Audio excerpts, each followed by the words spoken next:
आप सभी को मकर संक्रांति की हार्दिक शुभकामनाएं। मैं डॉक्टर मनीषा शर्मा आप सबका हृदय से स्वागत करती हूं। आज के इस वीडियो में मैं आपको मकर संक्रांति 2024 की विस्तृत जानकारी दूंगी। तो चलिए अपने इष्ट देव को प्रणाम करते हुए आज की वीडियो का शुभारंभ करते हैं। सनातन धर्म में हर महीने का विशेष महत्व होता है। सनातन धर्म विविध रंगों से भरा हुआ है।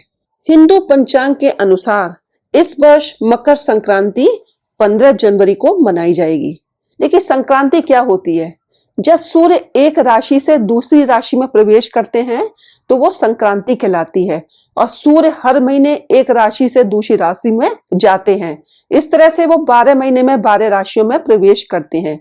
लेकिन मकर जो संक्रांति है वो अति विशेष प्रिय पर्व है। हिंदुओं का विशेष पर्व है, महापर्व कहा गया है इसे, क्योंकि ऐसा कहा जाता है कि पिता अपने पुत्र के घर में प्रवेश कर रहे हैं। तो ये पर्व पिता पुत्र के अनोखे मिलन से भी जुड़ा हुआ है। देखिए जब मकर संक्रांति होती है इसको उत्तरायण भी बोलते हैं। ऐसा कहा जाता है कि जब सूर्य उत्तरायण होते हैं तो ये देवताओं का दिन शुरू हो जाता है और आज के ही दिन से शुभ कार्य शुरू हो जाते हैं। देखिए तुलसीदास जी भी लिख गए हैं, माघ मकर गति रवि जब होई, तीरथ पतई आव सब कोई।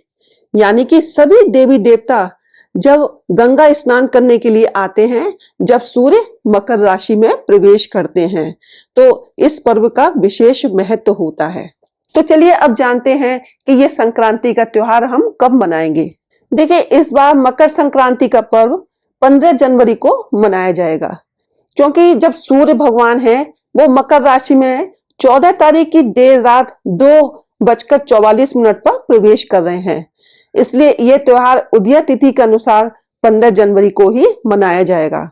15 जनवरी को शुक्ल पक्ष की पंचमी पड़ रही है, दिन सोमवार है और इस दिन शतविषा नक्षत्र का शुभ संयोग भी है। शतविषा नक्षत्र दिन के 8:07 तक रहेगा। तो जो स्नान और दान का शुभ मुहूर्त है वो मैं अब आपको बताती हूँ। देखिए जो पुण्य काल है वो 7:14 से लेकर के शाम के 5:36 तक रहेगा। तो इस समय में आप स्नान और दान कर सकते हैं। लेकिन जो महापुण्य काल है वो 7:14 प्रातः से लेकर के 9 बजे तक प्रातः काल तक रहेगा। तो ये महापुण्य काल है। इस समय दान पुण्य करना अतिश्रेष्ठ माना जाता है। तो चलिए अब जानते हैं कि हमें आज के दिन क्या कार्य करने जरूरी हैं। देखिए सबसे पहला कार्य है स्नान। जो गंगा नदी के तट पर रहते हैं तो वो गंगा नदी में स्नान कर सकते हैं। जो प्रयागराज में रहते हैं वो प्रयागराज में स्नान कर सकते हैं। लेकिन जो वहां तक नहीं जा सकते वो अपने घर में ही गंगा जल डालकर स्नान करें। अपनी बाल्टी में सबसे पहले गंगा जल डालें, थोड़े से काले तिल आप अवश्य डालिएगा और उसके बाद शुद्ध जल भर करके उस जल से आप स्नान करिएगा। और स्नान करते समय आप इस मंत्र को बोल सकते हैं, गंगे च यमुने च गोदावरी सरस्वती नर्मदे सिंधु कावेरी जल अस्मिन सन्निधिं कुरु। इसका अर्थ है कि गंगा, यमुना, गोदावरी, सरस्वती, नर्मदा, सिंधु, कावेरी सब इस जल में आकर के प्रवेश करें। तो आप इस तरह से ये मंत्र को बोल के स्नान कर सकते हैं। यदि आपको ये मंत्र याद नहीं है आप हर हर गंगे कह करके भी स्नान कर सकते हैं। आप जो काले तिल होते हैं उनका उपटन बनाकर भी स्नान कर सकते हैं। तो आज के दिन स्नान करने का विशेष महत्व होता है। ऐसा कहा जाता है कि जो आज के दिन स्नान नहीं करता है वो 7 जन्मों तक रोगी बना रहता है। तो इसलिए आज आपको स्नान अवश्य करना है। स्नान के बाद आपको पितृ तर्पण यानी अपने पितरों के लिए आज जल से तर्पण जरूर करिएगा। आप अपने घर में ही दक्षिणामुखी होकर अपने पितरों का नाम लेकर तर्पण कर सकते हैं।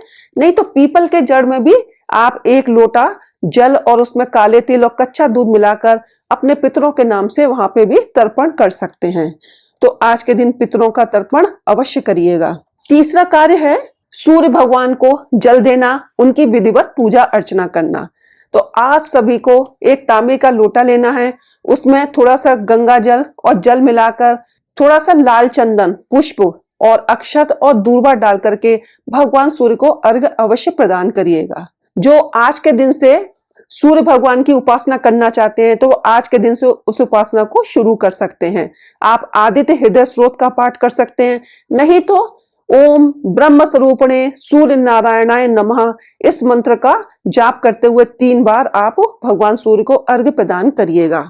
चौथा कार्य है दीपदान। आज आपको 5 जगह दीपदान अवश्य करना है। एक शिवालय में जाकर के करना चाहिए, एक भगवान विष्णु के सामने, एक शनि देव के मंदिर में, आंवले के वृक्ष में, बेलपत्री के वृक्ष में।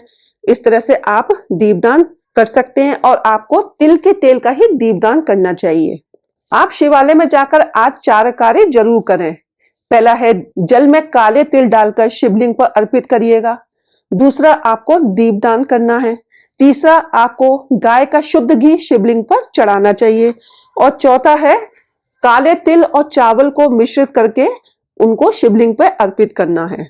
इसके बाद आपको तिल से हवन जरूर करें। आज काले तिल, चावल और गुड़ मिला करके आप अपने घर में हवन कर सकते हैं, या तो गायत्री मंत्र से हवन कर सकते हैं, नहीं तो ओम नमो भगवते रुद्राय कहकर भी आप हवन कर सकते हैं। इसके बाद दान। देखिए, स्नान और दान का आज के दिन विशेष महत्व है, तो आप आज काले तिल का दान कर सकते हैं, गुड़ का दान, वस्त्र का दान, खिचड़ी का दान। मेन है खिचड़ी का दान, तो आज आप इन दान को जरूर करिएगा। देखिए, आप खिचड़ी का दान कैसे कर सकते हैं।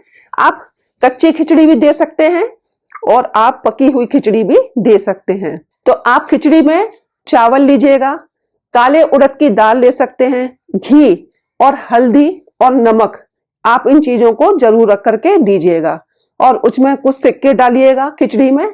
इस तरह से आप खिचड़ी का दान कर सकते हैं। देखिए, ऐसा कहा जाता है कि मकर संक्रांति के दिन सबसे पहला दान जो हमारी विवाहित पुत्रियां होती हैं उनके घर में जाना चाहिए। तो आपके घर में जो पुत्रियां हैं, आप उनकी ससुराल में सबसे पहले ये दान देना चाहिए, ये सामग्री भिजवानी चाहिए। दान क्या कहेंगे, ये सामग्री उनके घर में जरूर भिजवानी चाहिए। गुड़ से बनी मिठाइयां, तिल और गुड़ से बने हुए लड्डू, इस तरह की चीजें आप अपनी बेटियों के घर में भिजवाएं। उसके बाद और अन्य दान करें। देखिए, 100 गुना फलदायी होता है आज का दान, क्योंकि ये देवताओं का दिन बताया गया है। मान्यता है कि इस दिन किया गया दान 100 गुना होकर के वापस लौटता है। आज के दिन से ही सारे मांगलिक कार्य शुरू हो जाते हैं और ऐसा कहा जाता है कि आज से ही स्वर्ग के द्वार खुल जाते हैं।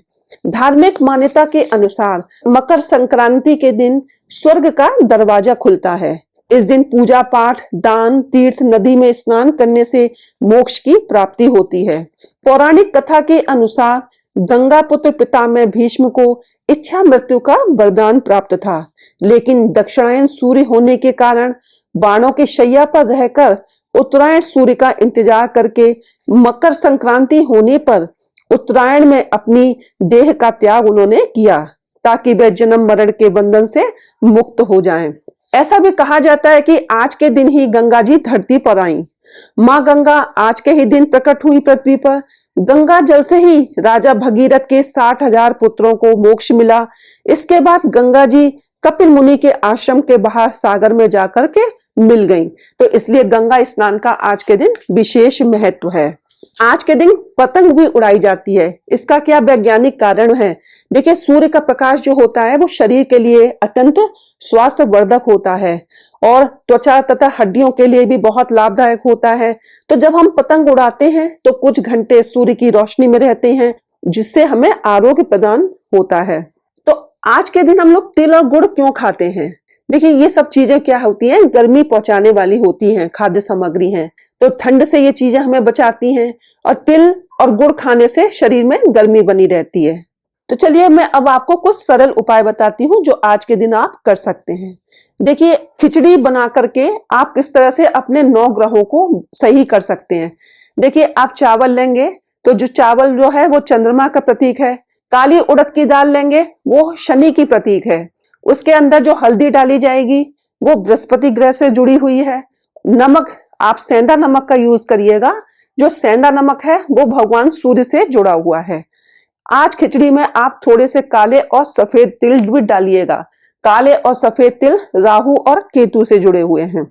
जो हम शुद्ध देशी घी गाय का डालेंगे वो शुक्र ग्रह से जुड़ा हुआ है।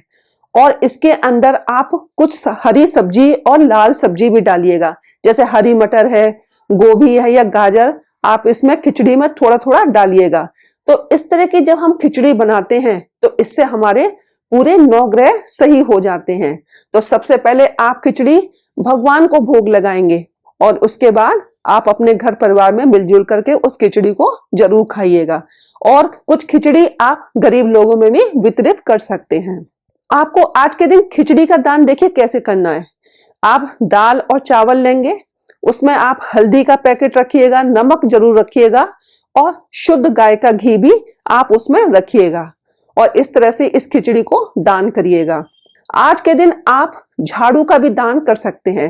देखिए, आप 1 झाड़ू ले सकते हैं या 3 झाड़ू लीजिएगा और इसको आप किसी मंदिर में रख करके आ जाइएगा, तो ये भी बहुत अच्छा माना जाता है। तो आप इस तरह से झाड़ू का दान करके अपने कई ग्रहों को सही कर सकते हैं। तो चलिए, आज की वीडियो में बस इतना ही। मिलते हैं अगली वीडियो में कुछ नई जानकारी के साथ। यदि आपको आज की वीडियो मेरी अच्छी लगी हो तो प्लीज वीडियो को लाइक करें, मेरे चैनल को सब्सक्राइब करें, शेयर करें, बेल आइकन को प्रेस करें ताकि आपको आगे आने वाली वीडियोस का नोटिफिकेशन प्राप्त हो सके। हर हर महादेव, जय भोलेनाथ।